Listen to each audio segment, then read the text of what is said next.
Assalamualaikum warahmatullahi wabarakatuh. Selamat pagi dan semangat pagi untuk kita semua. Bertemu kembali pada mata pelajaran Teknologi Produksi Produk Nabati dengan subtema Teknologi Pengolahan Gandum. Kemarin kita sudah belajar tentang klasifikasi serealia, baik itu gandum, kemudian padi, ada jagung, dan lain sebagainya. Kemudian bagaimana proses pemanenannya, kemudian bagaimana teknologi penyimpanannya, dan lain sebagainya. Nah, sekarang kita lanjut pada subtema teknologi pengolahan gandum.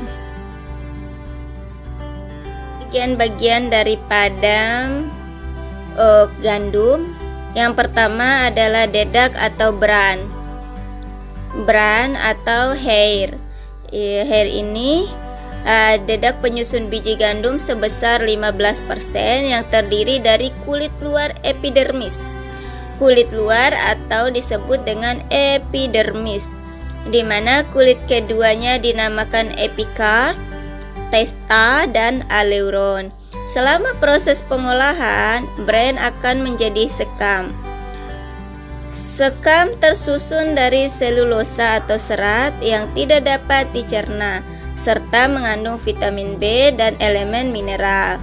Sedangkan lapisan aleuronnya kaya akan protein dan vitamin B, terutama asam nikotinat atau disebut dengan niacin. Kemudian ada yang dinamakan endosperm.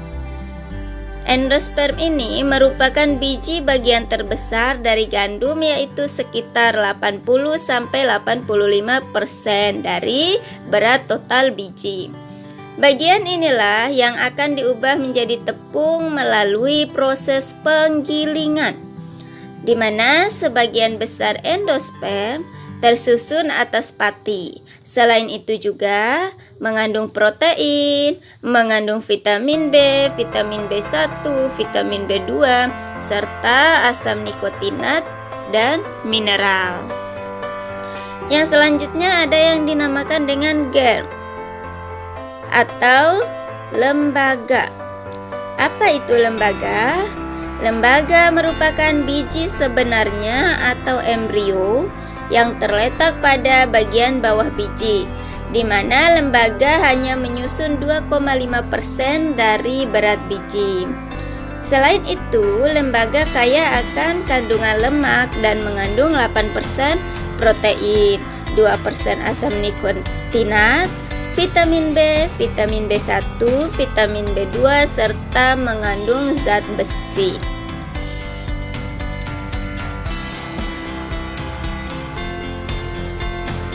Selanjutnya, proses pengolahan daripada gandum. Proses pengolahan daripada gandum yang pertama adalah pengolahan primer. Pengolahan primer ini dari bahan baku yaitu gandum menjadi tepung atau bahan setengah jadi,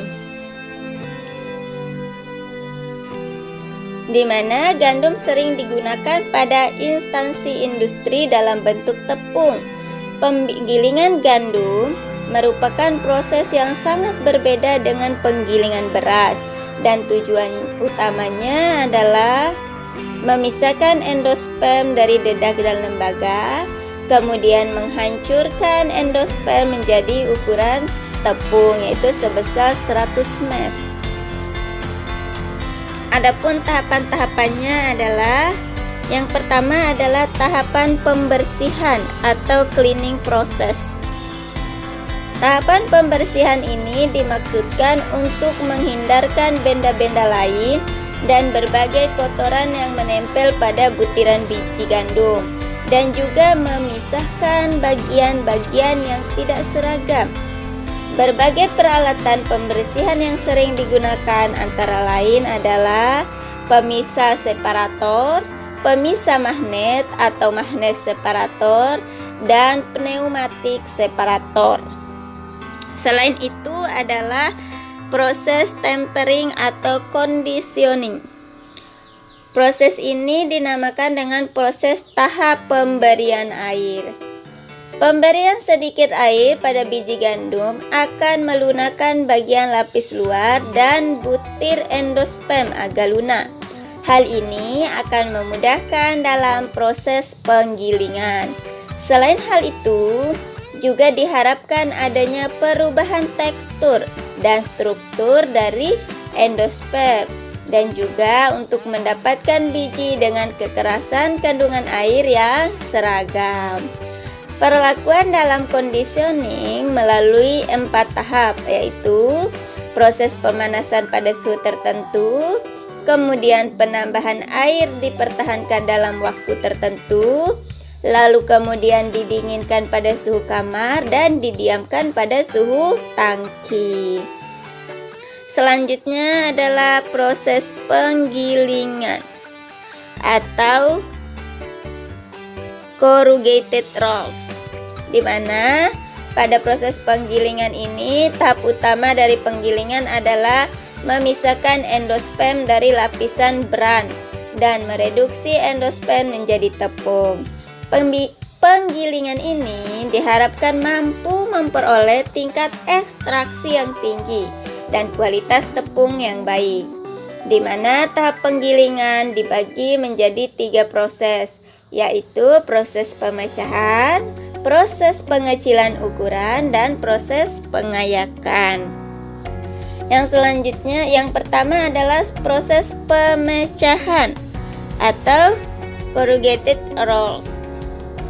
Proses pemecahan ini, biji gandum akan mengalami proses pemecahan di mana biji akan terkelupas dan endosperm yang pecah akan dibagi menjadi 3 fraksi, yaitu partikel kasar atau disebut sekam yang dilekati endosperm, partikel endosperm yang kasar atau disebut semolina, dan jumlah partikel halus endosperm atau disebut dengan tepung.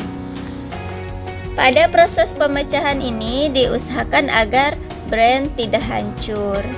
Kemudian yang kedua adalah smooth rolls atau pengecilan ukuran. Hasil pada proses pemecahan atau semolina akan direduksi menjadi tepung, yaitu dengan melewati roll pengecil ukuran yang berupa penggilas yang halus. Selanjutnya adalah proses pengayakan, di mana hasil dari roll pengecil ukuran akan diayak dan dipisahkan menjadi partikel halus atau disebut dengan tepung. Dan partikel yang lebih besar dari tepung akan dilewatkan kembali ke roll pengecil ukuran berikutnya, sehingga tetap dilakukan secara kontinu dengan tujuan untuk mendapatkan kualitas tepung yang seragam. Baru kemudian setelah pengayakan, jadilah produk yang dinamakan dengan tepung. Penggilingan biji gandum menghasilkan 72-74% terigu. Nah, ini penggilingan tradisional seperti yang biasa dilakukan, yaitu dengan cara menumbuk menggunakan lesung atau alu, atau dengan gilingan batu yang berputar pada suatu porosnya. Ini yang namanya roller milling atau proses penggilingan seperti yang dijelaskan tadi, di mana proses penggilingan itu dapat dibagi menjadi 3 bagian. Ada proses pemecahan, pengecilan ukuran, dan pengayakan. Adapun keuntungan dari roller milling ini adalah kapasitas gilingnya lebih tinggi, mutu lebih baik, produk lebih seragam, serta tepung lebih menarik dan lebih efisien, di mana roller milling ini ditemukan pada abad ke-16. Nah, ini tahapan proses roller milling. Itu ada cleaning, proses pembersihan, kemudian ada dampening atau conditioning, artinya proses pemberian air dengan menaikkan kadar air biji dari 14% ke 15,5%. Baru dilakukan proses penggilingan atau milling, ada brick roll yaitu mengupas sekam, kemudian ada reduction roll menghaluskan ukuran partikel, dan kemudian ada tahap reduction milling diikuti dengan proses sieving dan purifying serta penggilingan berulang. Nah, ini proses milling proses atau proses penggilingan di mana gandum dimasukkan ke dalam penggilingan. Lalu ini gambar dari roller floor. Nah, selanjutnya deplant shifter ini adalah proses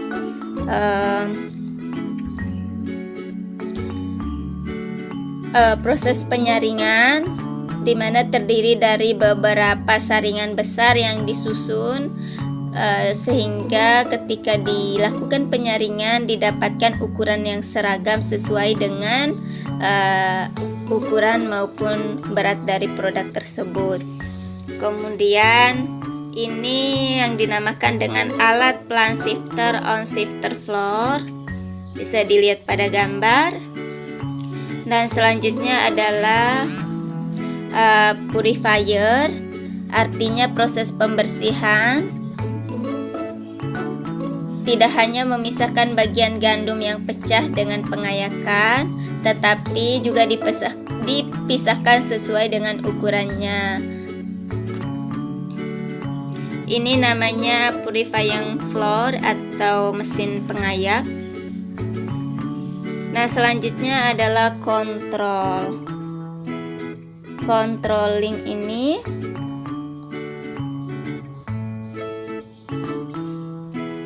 proses pengontrolan, yaitu mulai dari penerimaan bahan baku sampai dengan produk tersebut sampai ke tangan konsumen, di mana pada proses pengontrolan ini sama sekali tidak menggunakan tangan manusia, tetapi menggunakan alat, di mana sekitar 70% tepung dikirim dalam jumlah besar, yaitu dikirim ke beberapa supplier pengolah produk-produk yang berasal dari gandum. Selanjutnya adalah mill control room atau ruang pengontrolan. Ini contoh ruang pengontrolan proses pengolahan, di mana sudah tidak lagi di perusahaan-perusahaan besar sudah tidak lagi dikontrol secara manual, tetapi semuanya dilakukan proses pengolahan dengan menggunakan alat, sehingga pengontrolannya pun memiliki ruangan khusus, yaitu dengan menggunakan alat, sehingga produk yang dihasilkan benar-benar berkualitas, baik ukurannya, warnanya, kemudian tingkat kehalusannya, dan lain sebagainya. Adapun basic tipe daripada tepung itu ada beberapa, ada whole meat,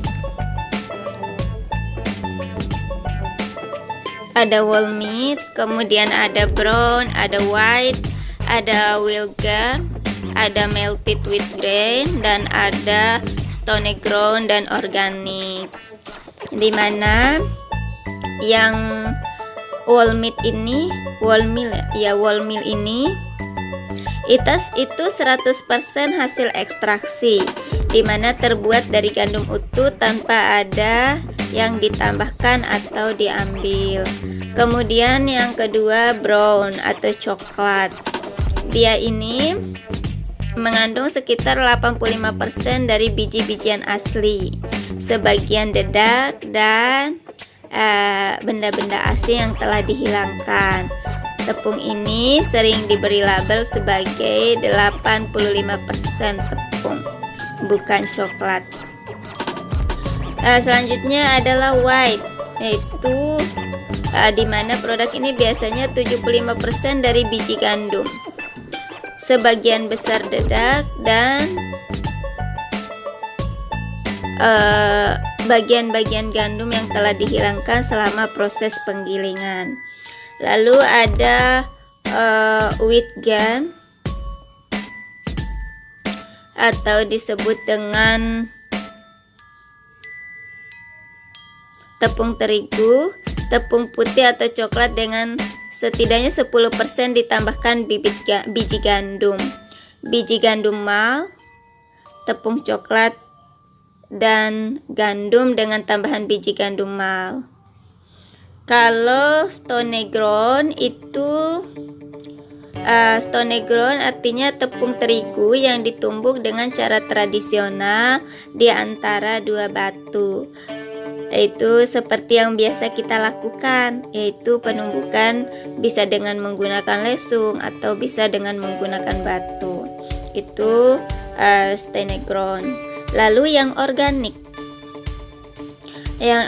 ini yaitu dimana digiling dari gandum yang ditanam dan diproses secara alami tanpa menggunakan bahan kimia.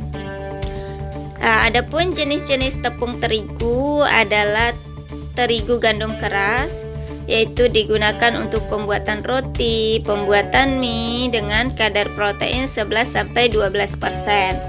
Yang kedua adalah terigu gandum lunak. Terigu gandum lunak ini yaitu digunakan untuk membuat cake, biskuit, kue-kue dengan kadar proteinnya 8-9%. Yang ketiga adalah terigu campuran atau multipurpose, di mana kadar proteinnya mencapai 10-11%. Yang keempat ada whole wheat meal atau terigu bercampur bran. Yang selanjutnya ada yang dinamakan self-rising flour, yaitu tepung terigu kemudian ditambahkan baking powder dan garam asam. Selanjutnya adalah fortifikasi terigu. Fortifikasi ini artinya penambahan zat-zat gizi pada terigu agar terigu tersebut memiliki kandungan gizi yang lebih tinggi dari sebelumnya. Misalnya dari gandum tersebut dilakukan proses penggilingan dan lain sebagainya, di mana selama proses penggilingan tersebut otomatis terjadi pengurangan nilai gizi. Agar nilai gizinya tetap bertahan atau memiliki kandungan gizi yang tinggi, maka dilakukan yang namanya fortifikasi atau penambahan nilai gizi.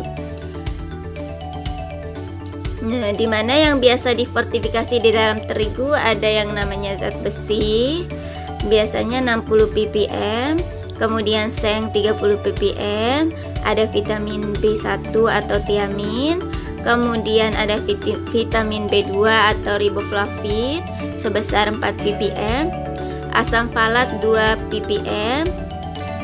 Ini sesuai dengan keputusan Menteri Kesehatan nomor 962. Nah, fortifikasi tepung terigu ini sudah biasa dilakukan agar terigu atau produk-produk terigu yang kita konsumsi itu memiliki nilai gizi yang cukup untuk kebutuhan tubuh kita. Selanjutnya adalah sifat spesifik daripada terigu, yaitu mampu membentuk gluten, kemudian gluten menyebabkan adonan elastis, kemudian gluten tidak larut air, terdiri dari protein gliadin dan glutenin. Selanjutnya, uji kualitas terigu. Apa saja sih yang perlu diuji atau dianalisa pada terigu? Yang pertama adalah kadar air produk. Kadar air produk ini perlu diuji, yaitu karena berkaitan dengan masa simpan produk. Kalau kadar airnya tinggi, maka otomatis proses masa penyimpanan produk itu akan semakin rendah. Karena semakin banyak kadar air dalam produk, maka aktivitas mikroorganisme di dalamnya akan semakin cepat, sehingga produk lebih cepat rusak. Kemudian kadar protein.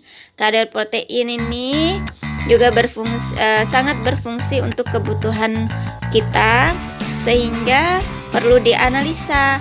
Sehingga ketika kita membeli produk terigu atau ingin mengolah terigu tersebut menjadi produk apa gitu, maka kita harus melihat dulu ini apakah termasuk produk terigu berprotein tinggi, sedang atau rendah, sehingga perusahaan penghasil tepung terigu harus menganalisis kadar protein untuk mengetahui berapa sih kadar protein di dalam produk tersebut, sehingga ketika diolah menjadi produk tertentu bisa menghasilkan produk yang benar-benar bagus. Kemudian kadar abu, kemudian ada falling number, ada kadar maltosa. Kadar maltosa ini berkaitan dengan kadar gula. Nah, kemudian ada uji warna, apakah produk terigu tersebut berwarna benar-benar putih atau agak coklat atau lain sebagainya.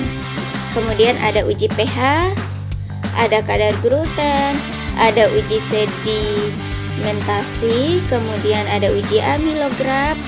Selain itu ada beberapa uji reonologi adonan, baik itu farinograf, ekstensograf, atau alveograf.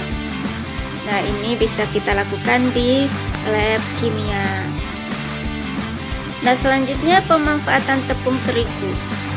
Tepung terigu itu bisa diolah menjadi apa saja, baik itu diolah menjadi roti, biskuit, produk pasta, baik itu makaroni dan lain sebagainya.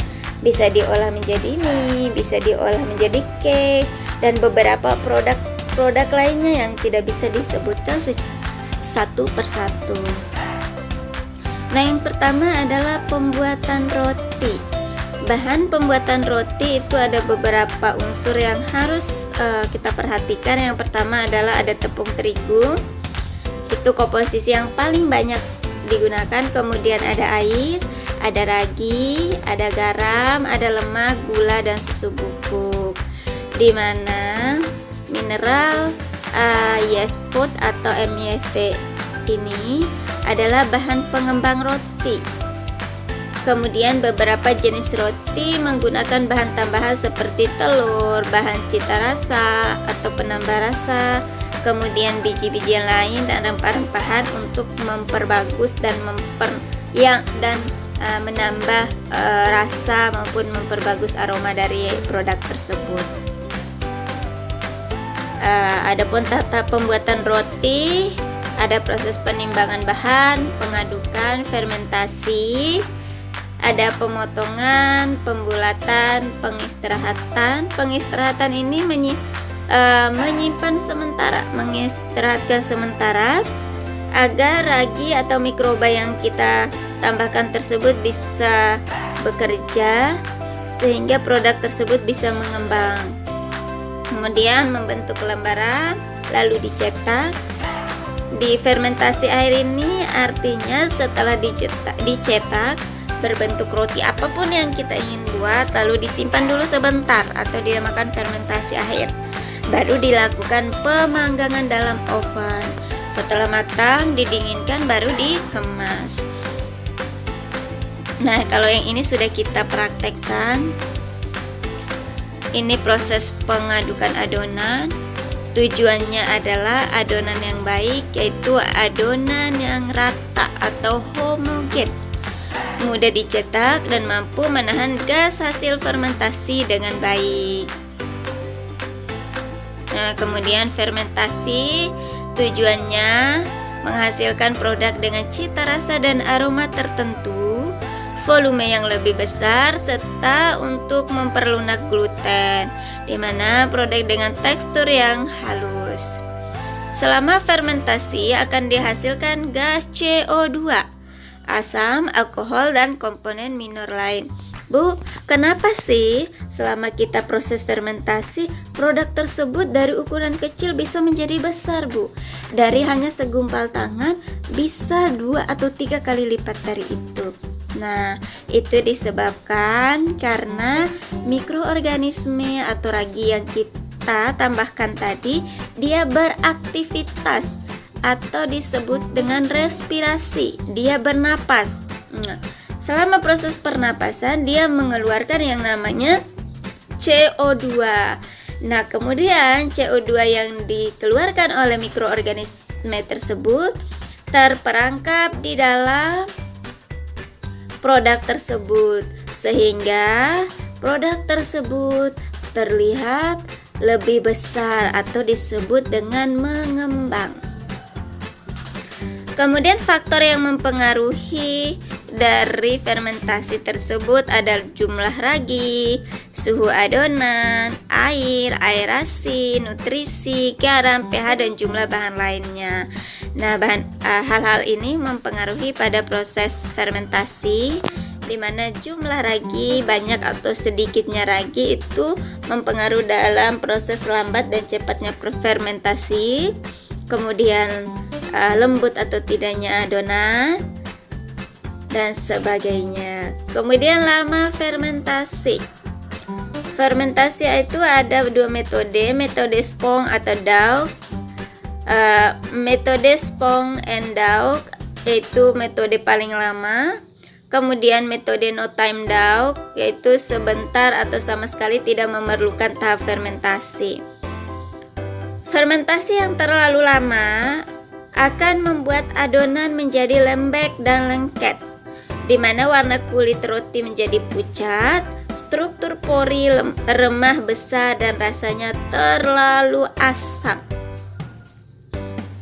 Kemudian fermentasi yang terlalu singkat menjadikan kulit roti berwarna gelap, struktur remah kasar dan berwarna gelap, serta adonan kurang mengembang. Adapun pembuatan adonan dan pencetakan itu bisa dilihat dan dibaca pada layar. Pembulatan adonan dilakukan untuk memperoleh struktur permukaan yang tertutup. Dengan demikian adonan lebih mampu menahan gas CO2 hasil fermentasi. Kemudian adonan yang berbentuk bulat memudahkan penanganan selanjutnya. Pembulatan menghasilkan produk dengan sifat simetris dan struktur pori remah lebih baik. Dan selanjutnya bisa dilihat pada layar di bawah ini. Lalu ada namanya fermentasi akhir, yaitu proses fermentasi sebelum dipanggang. Nah, lalu proses pemanggangan. Proses pemanggangan ini dilakukan dengan oven listrik atau oven api. Tergantung apa yang kita miliki di industri kita atau di rumah kita. Nah, perlu diperhatikan adalah suhunya. Kalau suhunya terlalu tinggi, maka menyebabkan produk kita hangus dan warna kulit tidak menarik atau gosong. Kemudian, sedangkan suhu oven yang terlalu rendah menyebabkan kulit roti pucat dan tebal. Suhu oven yang baik untuk memanggang roti sekitar 200 derajat Celcius. Untuk roti manis pada suhu 180 sampai 190.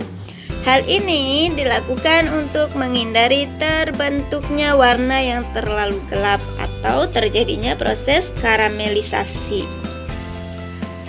Nah, waktu pemanggangan juga sangat berpengaruh pada produk yang dihasilkan, di mana waktu pemanggangan yang baik itu 20 sampai 30 menit. Nah, apa aja sih kejadian-kejadian yang terjadi selama proses pemanggangan? Yaitu ada yang namanya proses pengembangan volume adonan. Ada yang namanya inaktivasinya khamir atau enzim yang kita tambahkan. Inaktivasi itu artinya mati. Nah, kemudian ada karamelisasi yang membentuk warna coklat pada kulit roti. Karamelisasi ini adalah proses pencoklatan yang disebabkan oleh kadar gula yang terkandung di dalam produk. Kemudian ada yang dinamakan dengan proses denaturasi protein dan gelatinisasi pati. Denaturasi protein ini artinya pemecahan protein. Kemudian gelatinisasi pati ini artinya penggumpalan pati. Nah, roti yang telah dipanggang perlu didinginkan atau dibiarkan sampai mencapai suhu kamar untuk memudahkan penanganan atau pengemasan.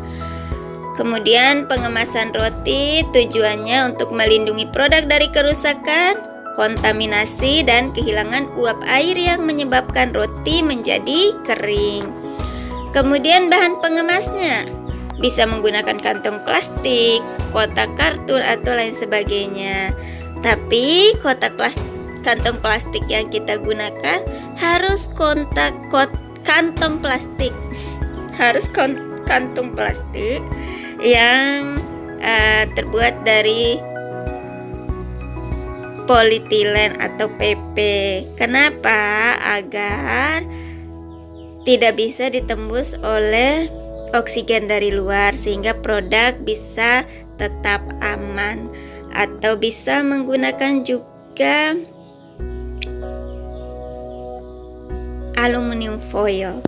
Nah, kemudian mutu roti. Penampakan luar mencakup warna, tebal, dan tekstur kulit, serta volume dan bentuknya. Sifat bagian dalamnya mencakup ada warna, ada teksturnya lembut atau kasar, kemudian pori-pori remahnya besar atau kecil, lalu aroma rasanya enak atau asam atau mungkin terasa gosong. Formula pembuatan roti itu bisa dibaca pada layar. Contoh formula pembuatan roti tawar ada pada gambar. Kemudian contoh formulasi untuk pembuatan roti manis.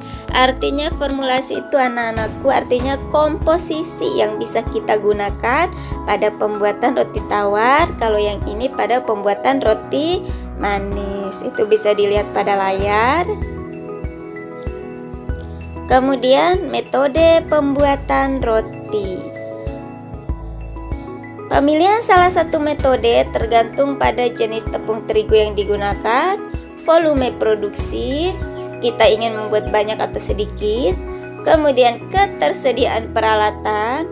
Peralatan kita banyak atau sedikit sih, sehingga kalau kita buat 100 biji roti, apakah bisa kita selesaikan sampai sore? Nah, itu tentang ketersediaan peralatan. Lalu biaya yang diperlukan, kemudian kesukaan konsumen. Konsumen itu sukanya roti apa? Nah, kalau dia sukanya roti manis yang isinya apa? Isinya pisang, isinya coklat, kemudian isinya coklat keju atau apa gitu. Maka kita harus memperhatikan kesukaan konsumen. Atau mungkin kita perlu membuat sesuatu yang bervariasi, sehingga nanti ketika membeli, konsumen bisa memilih sesuai dengan selera mereka masing-masing. Nah, ada beberapa metode pembuatan roti. Ada konvensional strike dough, ada konvensional sponge dough, ada short time strike dough, kemudian ada overnight sponge, ada no time dough. Nah, ada metode konvensional strike dough, itu bisa dilihat pada gambar. Kelebihan metode ini adalah waktu fermentasi yang relatif singkat, lebih sedikit tenaga kerja, volume produksi lebih banyak karena waktu fermentasinya singkat, lalu lebih sedikit memerlukan tempat untuk fermentasi. Kelemahannya apa? Yaitu toleransi waktu lebih singkat, sifat pengolahannya jelek, sulit dilakukan koreksi jika terjadi kesalahan, dan cita rasa roti yang dihasilkan kurang memuaskan. Nah, ini di bawahnya tahap pengadukan adonan bisa dilihat, bisa dibaca juga. Selanjutnya metode konvensional sponge dough. Kelebihannya, waktu toleransi lebih lama, lebih toleran terhadap jenis tepung yang digunakan. Sponge dapat diolah menjadi berbagai jenis roti, menggunakan ragi lebih sedikit karena waktu fermentasinya lama, volume roti besar, cita rasa roti yang dihasilkan memuaskan, daya tahan roti yang dihasilkan lebih baik. Kalau kelemahannya, ada waktu fermentasi yang lebih lama, bisa mencapai 3,5 jam sampai 4,5 jam. Selain itu, toleransi terhadap waktu aduk singkat, peralatan yang diperlukan lebih banyak, jumlah pekerja lebih banyak, serta kehilangan berat karena fermentasi yang lebih banyak atau lebih lama. Cara pengadukannya bisa dilihat Kemudian metode short time check dough itu bisa dilihat perlu waktu fermentasi yang lebih pendek dibandingkan konvensional strike dough, sehingga memerlukan ragi yang lebih banyak dan suhu adonan yang lebih tinggi. Suhu adonan itu 30-32 derajat Celcius, itu udah suhu adonan yang paling bagus. Dengan metode ini adonan diistirahatkan selama 30-45 menit tergantung pada suhu dan jumlah ragi yang kita pakai. Kemudian proofing yang berlebihan sebaiknya dihindari, dan volume roti yang baik dapat dicapai dengan menggunakan uap pada saat sebelum dan selama pemanggangan. Nah, ini metode overnight smoke, bisa dilihat, bisa dibaca juga ya anak-anak. Kemudian ada metode no time dough, ada metode pembuatan roti no time dough. Ini proses pengembangannya ada menggunakan secara mekanik dan secara kimia. Kekurangannya, cita rasa roti yang dihasilkan tidak memuaskan, daya tahan roti kurang baik, menggunakan bahan kimia tambahan atau peralatan tertentu untuk memperoleh roti dengan karakteristik yang diinginkan. Nah, kemudian ada proses pembuatan biskuit dan lain sebagainya. Kita lanjut minggu depan, yaitu produk-produk serealia. Untuk pelajaran kita hari ini sampai di sini dulu. Jika ada yang kurang jelas bisa ditanyakan lewat grup atau bisa japri ke ibu. Sekian, wassalamualaikum warahmatullahi wabarakatuh.